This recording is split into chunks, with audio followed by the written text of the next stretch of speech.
Earlier on the show, we reported on Mike Pompeo going off on an NPR reporter. He did that after she dared ask him about the firing of Ukraine Ambassador Marie Yovanovitch. And so in the wake of that, Mike Pompeo went and yelled at that NPR reporter and unleashed a fiery geography quiz upon her.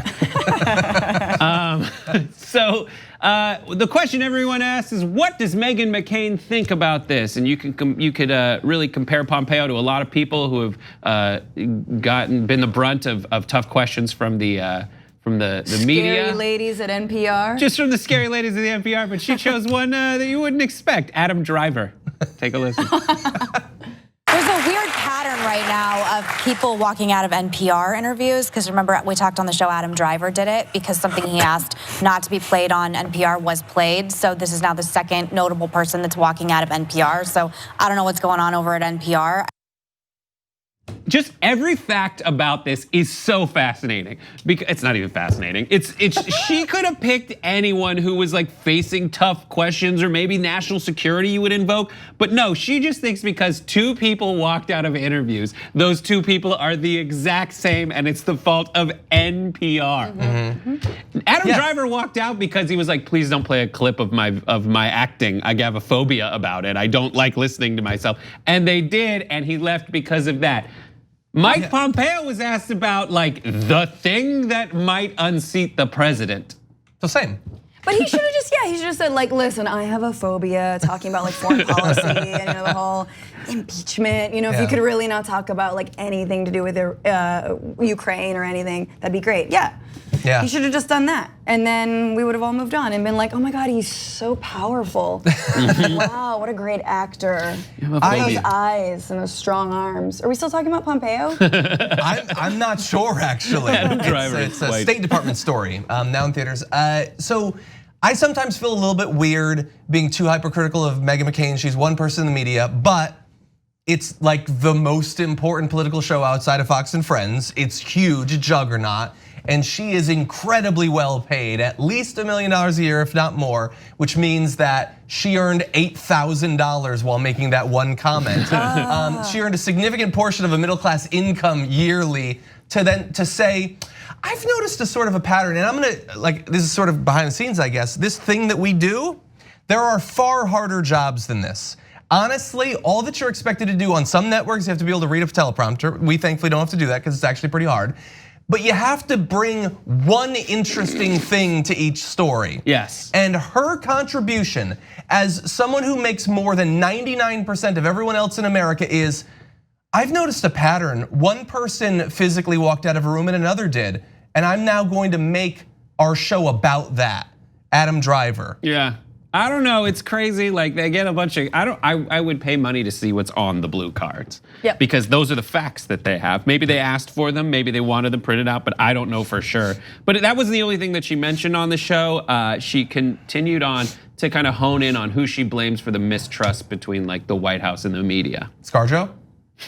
We'll say, if you go into an interview and you're someone like Mike Pompeo and you say this, I want to talk about this, I don't want to talk about this, and you agree ahead of time, and that journalist breaks the agreement, right. I can understand how you would get frustrated. I didn't think he sounded that angry either. Apparently they went to a back room. Apparently they went to another room and got into a fight, well, that's which like is the point, ridiculous as well. But I will say that the breakdown between the trust between the media and the White House right now, I think is because of this, because you have journalists reporting off the record information all the time, and they think we don't know that that's what this is, because she apparently has all of the text between them saying he is that. Denied. I think it's a he said, she said. Okay, so she messed up even saying that. She corrected herself right after that, to be fair. It doesn't matter. She released the actual emails.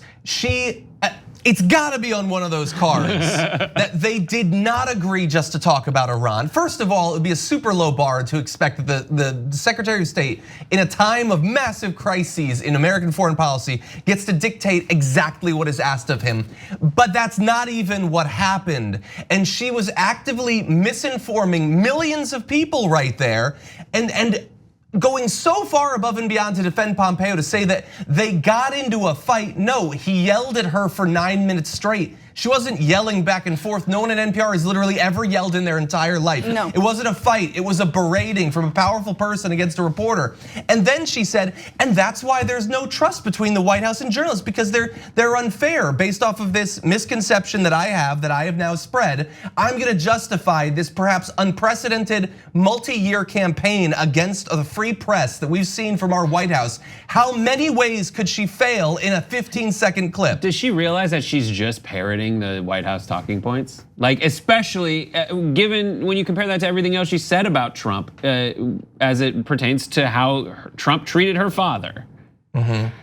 I mean, if you put it in those terms, she might agree with. But that's it, and that's my central frustration with Meghan McCain is she forgot what her argument was last segment. Of course. And how what she's saying now, just because she has the thought, doesn't necessarily make sense. But that's what she's paid to do. I'm sorry, like again, like this is what she's paid to do. She's paid to confuse people, to say the dumbest thing that comes to her mind, and to equate apples with oranges. That's all she's there to do. And Mary Louise Kelly, you guys, we've all heard her voice. Okay? We have. It's like we've heard Mary Louise Kelly. There is no one who is more benign, like more inoffensive, more unassuming, more like, well, maybe it's this, maybe it's that. You know, like if an NPR reporter can get under your skin, like, I mean, this is someone who is reading. I feel like I'm being taught the Dewey Decimal System, you know, in like 3rd grade. We don't have that anymore, but she is a librarian level of confrontational. Yeah. Could you please? Like it's like, but maybe, it's not passive aggressive. It's passive.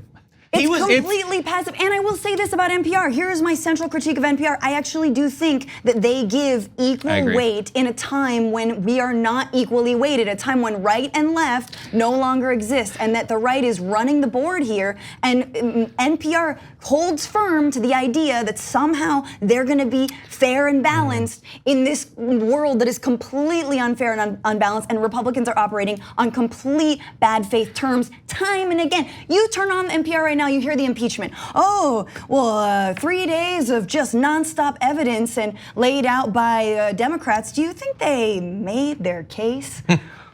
That's the thing. What do you mean? Yeah, yesterday they were like, and Ted Cruz just said because they mentioned the words Hunter and Biden on the Democratic side, now that opens up the door for a legal argument that mandates that Hunter Biden is allowed to come and testify. I'm like, and that's what they're arguing. Moving on up first. Like, no, and that's exactly where it was. It was so frustrating. They just do that thing where they present the side and they don't ask the question to the person reporting, is that a good legal argument? Does it pass muster? Exactly. Would anyone uphold that in a court of law? No, no, no. It's very frustrating. And again, all to maintain civility. And I bet you after this, NPR, you know, I don't know how much they're standing up for themselves, but I think they will watch themselves even more. I mean, because what Meghan McCain and what the Trump administration is asking of the media is utter and complete obedience. Yes. It is to live in an autocratic, authoritarian regime in which the Fifth Estate, or whatever estate it is, the Fourth Estate, what estate are we? The Fifth Element. 50th. We're the Fifth Element estate.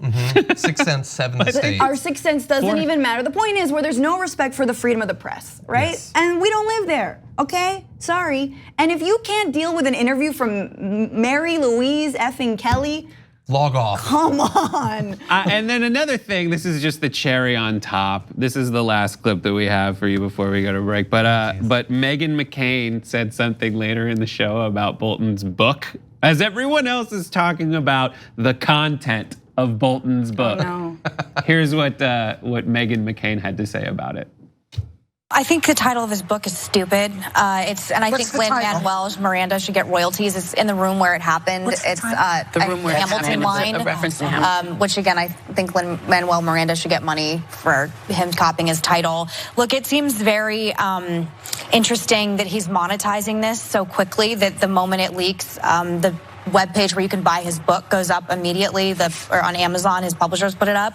I don't know what's happening here. I don't believe that someone like Ambassador Bolton, who's a political animal for many, many administrations, automatically wakes up and has a conscience. I've said that before on the show. I just don't believe it. Maybe I'm too jaded. I agree with that. I don't think he has a conscience. I think he's doing it because he's pissed. Yeah. It has nothing to do with a conscience. She was finally honest. She said, I have no idea what's going on. Yeah, that's generally true. That's why your spot should be filled by someone, even another conservative, someone who actually understands conservative thought can make, like, I wouldn't love it, but. Look at the way they treat her with like kid gloves. You know, she's lowering the bar on every single conversation, and they have to treat her with kid gloves. Otherwise, they're not giving a fair shake to the conservative side. Like, yeah, even though they're actively not giving a fair shake to the conservative side by having her in the first place. Yeah. If I was an actual conservative, I believe that I would be more frustrated with them honestly giving the middle finger to the right by having Megyn McKelly and implying that thus I have balance. That's how I feel watching like Ana Navarro and like Rahm Emanuel represent the left on like panel shows. Yeah. Like Ana Navarro, Republican. I don't mind her as a person. She seems perfectly nice, but like I know when they've had her on to represent the Democrats, and it's like she's a Republican. Yeah. Maybe who do you think they're going to get? Are they going to bring her in to replace Abby Huntsman? I mean, I started the hashtag Emma for the View, get Emma Vigeland on the View, but we got to tweet a bunch if it's going to happen. Obviously, they're not going to replace Megyn with that, but maybe Abby Huntsman. You know what? Emma's no one's. Is she some famous diplomat? She's a Vigeland. Daughter. Vigeland sounds like a long the distinguished Vigeland industry. The Norwegian family. All right. Yeah. TYT is all about challenging and disrupting the status quo, and so is Aspiration. Aspiration does not invest your money into fossil fuel businesses that harm our planet, such as pipelines and oil drilling. Instead, you'll be able to fight climate change with tools like AIM, the Aspiration Impact Measurement, and Planet Protection. They also don't hit you with outrageous fees for you to access your own money. You can even earn cash back and get free ATM uses up to 5 times a month. Head to aspiration.com/TYT to learn more. For a limited time, get 30 days of free TYT membership when you sign up.